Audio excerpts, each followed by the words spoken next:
Welcome back. Now this is lesson 2 and let's install Ruby. So we have our virtual machine here. Start it up and click here login. So let's go with the password. We're gonna also need it later. So the password is the password, as I said before. Enter, log into the machine. We are gonna run quite a few commands. We are gonna learn the terminal today, and it's very good to learn the terminal. We're gonna go as a developer, you're gonna use it a lot. So first step, we are on our machine.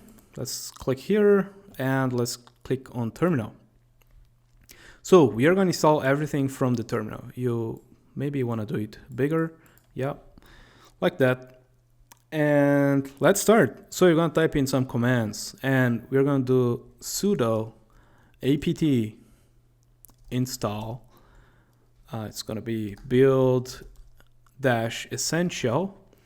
And this is going to install a package called build essential, which has a lot of things for compiling things, and we are going to need this. It's not very important now why, but we need it. And then space libssl dev. Oops, that's only 2s dev. And then lib readline dev. And also we are going to need zlib1g dev. So we're gonna hit enter on that, and once again type in the password. So you type in the password here and you don't see any feedback, but it is being typed there. And if you mistype something, you can press the I don't know how it's called, erase button, delete button, and it's gonna work. So anyway, I'm gonna press enter. And did I type it wrong? No, forgot to press enter. So it's going to ask if we really want to install it. And we are going to just press enter because that's the yes option. So it's going to download a lot of stuff here. It's going to take probably a few seconds. There you go, ready. So this is installed. It's installed a lot of things. And next we are going to need even more things. So let's install 3 things that we now are going to use, and I'm going to explain them. So first one, we're going to start with, again, sudo apt install. And then we are going to have, so this is kind of the install command. And so this is apt install is to install packages on Ubuntu Linux. Sudo is telling us that we want to run this as the root user. And then after here comes the list of packages that we want to install. So we're going to install 3 pieces of software here. We're going to install Git because we're going to need it to install Ruby later on. But I'm not going to explain Git on this lesson, maybe in a future lesson. We're going to install Guinea, which is a text editor. If you want to use something different, you can skip Guinea and install your own stuff, but I find it Guinea fairly easy text editor, code editor, so it's going to be fine. And we want to install Ruby. This is not the Ruby we are going to use for lessons, but we need it to install a different version of Ruby. So yeah, you basically need Ruby to be able to install Ruby. So press enter on that, and it's going to ask yes, then we press enter again. It's going to take a while. While it is installing, we are going to now install rbenv. So I'm going to open my web browser and I'm going to go to my favorite search engine, which is DuckDuckGo.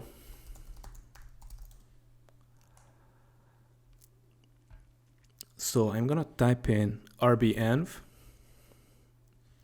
It is rbenv, which RB stands for Ruby, and you want to go to this first page, GitHub rbenv/rbenv, and you can switch windows with Alt-Tab. Yeah, so if you want to switch from the terminal to the browser, or you can click here on the left side. Yeah, so you go to the rbenv page, scroll a little bit down, and there's gonna be install option. Don't click it because we want the basic GitHub checkout, and that's why we needed git. And what we want really is this first option here. So git clone, you may copy this. You want to skip this first thing here. Just copy this. So I'm gonna go to copy, gonna go to my terminal, right click and click paste. So this is gonna kinda install rbenv. We have to further finish setting it up later. Then we are gonna execute this second command. Once again, you can skip the $sign. So copy, go to the terminal, paste it, enter, and yeah, there you go. And the other one that we have to do is this one. So you see there are quite a few options. Since we are using Ubuntu desktop, we want to use this one. And once again, you want to skip the $sign, copy everything, go to the terminal and paste, enter. Yeah. So we need another step, actually. We need one last step. So I'm gonna copy this one last here and run it. So it's gonna be this. And yeah, this initted or initialized rbenv, but we don't want to initialize rbenv every time we want to use it. So we want it automatically to be initiated or initialized, I should say. So we want to copy this eval thing here, and we want to add it to the bashrc file. So to edit the bashrc file, one way is to go here and open the Guinea, the code editor. So click on it. It's gonna open this fancy screen. We're gonna go here and open a file. And this is the correct directory. We want to be here at home, and we need to click more options, and then where is it? Show hidden files. So once you show hidden files, and on Linux, a hidden file by definition is a file whose name starts with a dot. So this is .bashrc. If the file name starts with a dot, it is hidden. Anyway, we want to open this bashrc file. So let's go to open.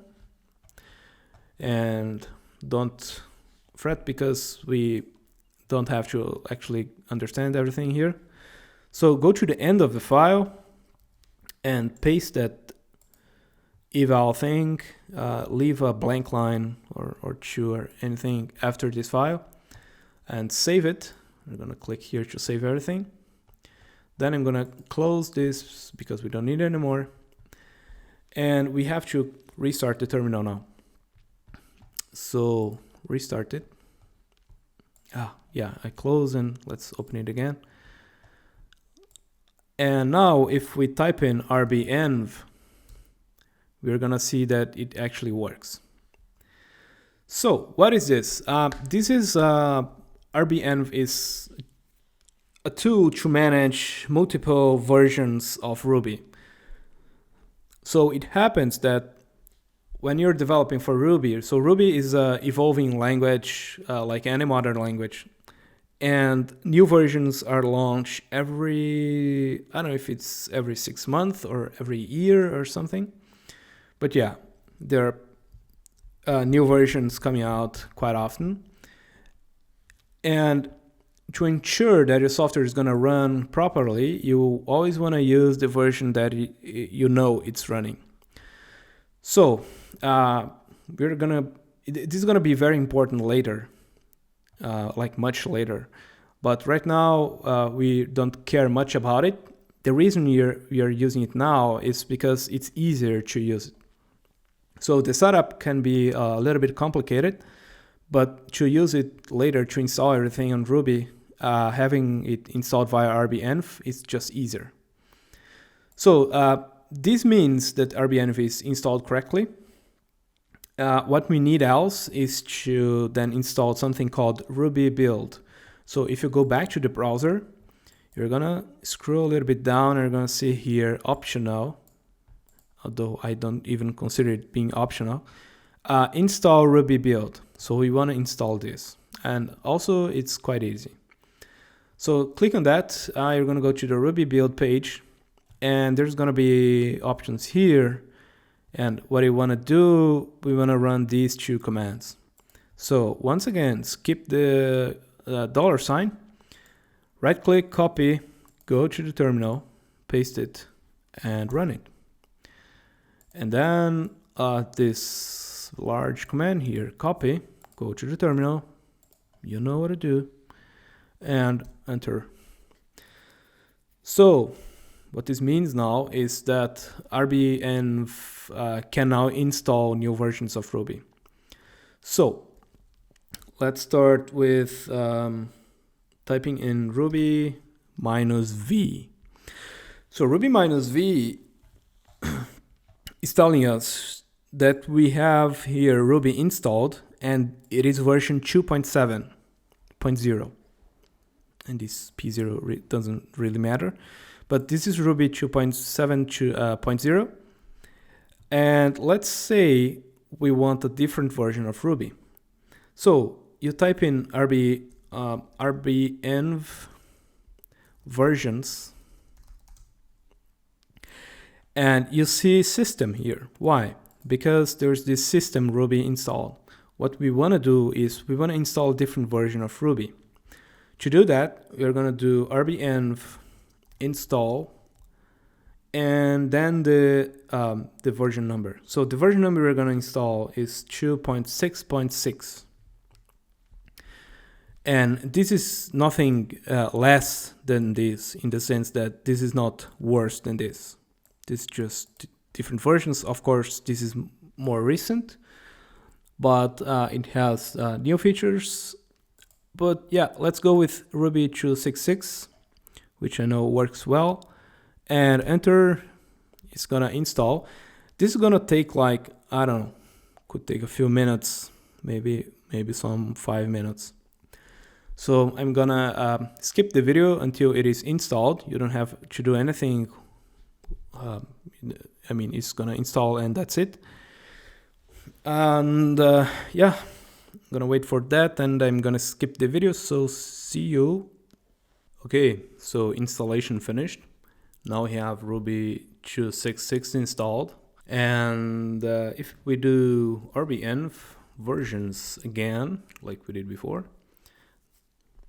So before we saw, where is my cursor? Yeah. So before we saw this, and now we are seeing this. So this means we have now Ruby system installed, and we have Ruby 2.6.6. So if you do Ruby -v, you're gonna see it's Ruby 2.7, and it is not listed here because this Ruby is this is not gonna state the version of the system Ruby. It's just gonna state that this is a system Ruby. So it is not installed via rbenv. And the way we can use rbenv is we can do rbenv shell and then 2.6.6. And now if we either type in rbenv versions, we are gonna see that the star symbol is now for Ruby 2.6.6, which means it is the selected version. And if we run it like this, Ruby -v, oh, it's picking up the wrong version. That's not good. We probably need to reset the terminal. So that this really means closing it and opening it again. So I'm gonna do just that. So close it and go to here and terminal, and yep, open it again. So we do Ruby -v. Then let's do rbenv shell and 2.6.6 and Ruby -v again. And there you go. We have now the correct version. So rbenv versions again. Yeah. So now it's working. it's important when installing Ruby's and rbenv and everything. Sometimes you have to just restart or reset the terminal.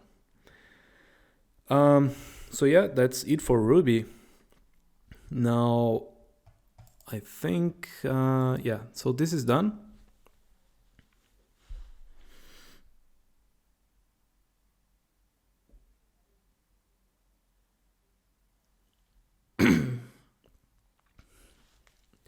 So yeah, a short introduction to rbenv would be, a short introduction to rbenv. We see that now we have Ruby 266 installed and also selected. So we do Ruby -v, we have Ruby 266.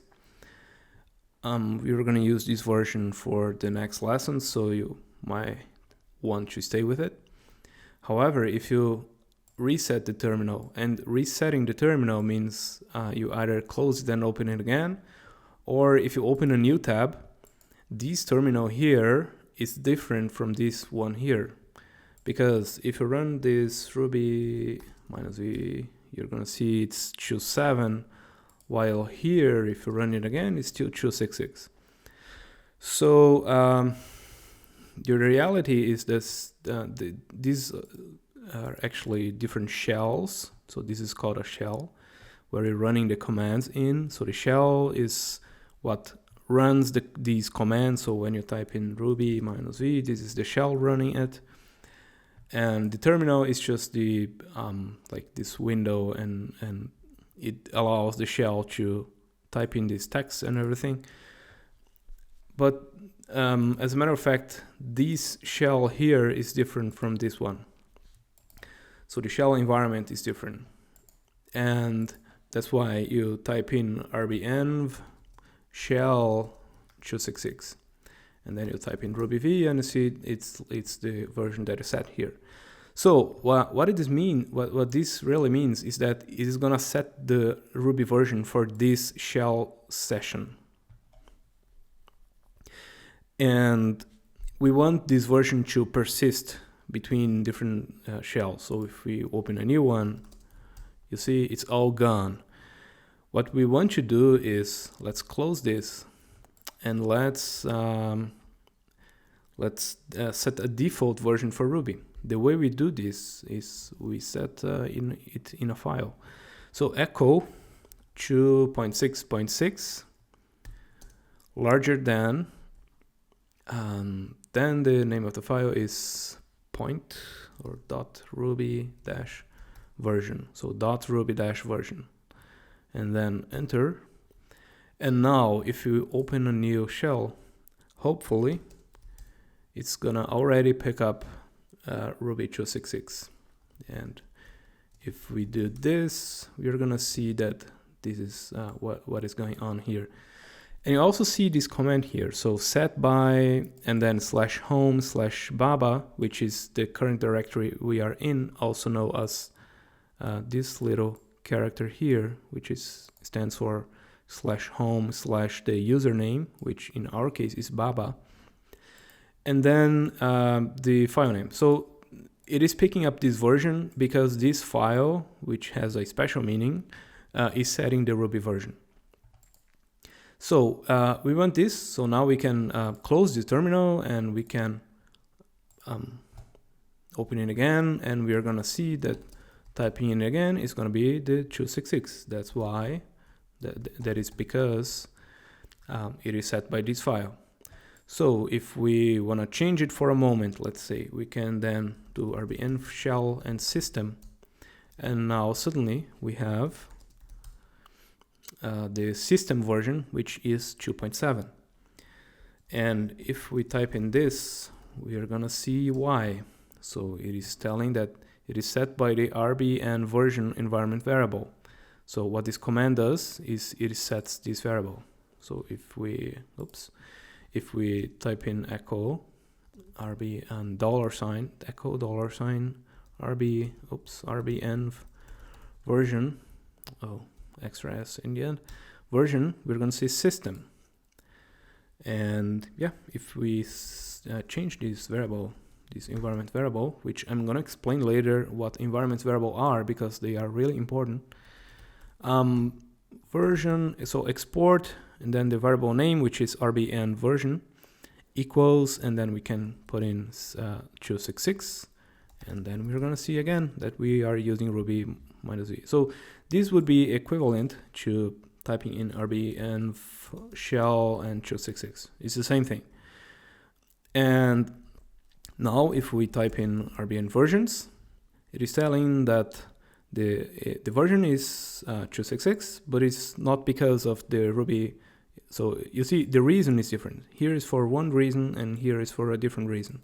Here it is set because there's an environment variable which has a higher priority than a file. So it checks like is there an environment variable with this name, and is it set to a valid value? If yes, if that is true, then it's gonna try to use this version. Otherwise, it is gonna go to the lower priorities ways of setting the Ruby version. So this, for instance, is a lower priority than having this environment variable. Anyway, this is not very, very, very important now. What really matters here is that we have this file here. So this file needs to be there with version 266 because otherwise we could have problems. Because we could, I don't know, use a feature that's slightly different on Ruby 2.7 and 2.6, but I doubt it's going to be a problem, but it could be, so let's be safe and use this version. So as I promised, as the last thing of this lesson, I'm gonna close this. I'm using this technique of opening a new tab and closing my old one too, so that I don't have to close the whole terminal and go and open it again, but it has the same, it does the same thing. So as I promised, we would write our first Hello World program, and the way we can do this, we can open the IRB, which is I think this stands for Interactive Ruby. So the I is for interactive and RB is for Ruby, and enter, and now we are in the interactive Ruby, which means this is interactive, and we can do things like 1 plus 10 is going to be 11. So you see 45 times, I don't know, 900, it's going to be, yeah, 40,500. And if you want to go like hello world between double quotes or between single quotes, or you want to call a function called puts hello world. So now officially you run your first function in Ruby called puts, and it's putting hello world. But this is interactive Ruby shell. So you probably want to have a file and run it from there. So let's go and do this on this lesson, and it's going to be very simple, and it's a good starting point for you to write some Ruby code. So to exit this, you can either type exit, or you can press on your keyboard Control D. That's Control D, and it's gonna do the same thing as exit. Yeah, quite the same thing. The effects is gonna be the same, but there's some details, some internals that is quite different, but that's for a further lesson. Anyway, let's run some Ruby code from a file. So first step is I'm gonna create a folder called I don't know, I'm gonna call it code. So mkdir code, which is gonna make directory code, and then I'm gonna use cd to change directory, and I'm gonna go into code. So now you can see here it is showing that we are in the user directory /code. So we are here.